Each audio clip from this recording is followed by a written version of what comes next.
Let's run child support guidelines. Today, we're going to be running guidelines for a divorcing couple out of Montgomery County, Maryland.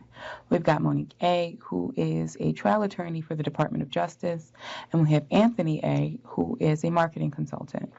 Monique's earning about $11,000 a month, and Anthony's earning about $4,000 a month. They have one child in common, and that's Caden, who is about 11 years old.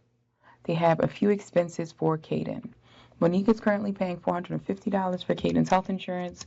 She is also paying for Caden to attend counseling for reasons that aren't related to these guidelines, but that is in the amount of $300 a month in copays.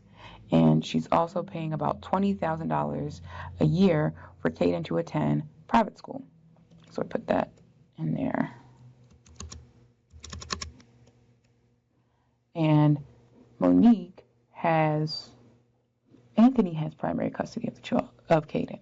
So because Anthony has primary custody of the child, according to the child support guidelines, despite the fact that Monique's paying all of these expenses for Caden, she still owes Anthony $938 a month.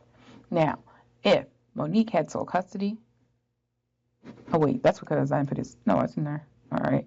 So if Monique had sole custody, Anthony would owe her $1,222 a month.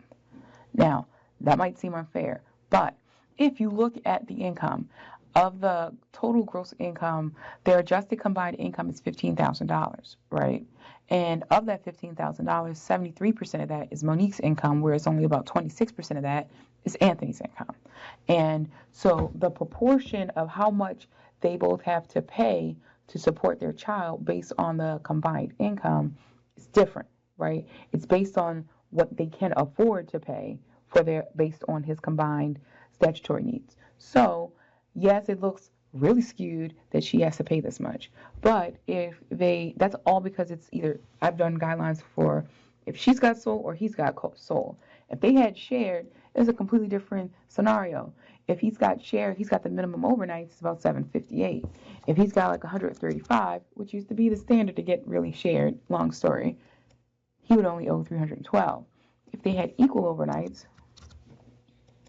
she would only owe him $105, and they could both work on potentially requesting a deviation downward based on the expenses for their child, right? But that's not the scenario they've got. So all of this has to kind of be taken into consideration when running child support guidelines and coming up with a parenting plan, because overnights can drastically impact how your child support plays out.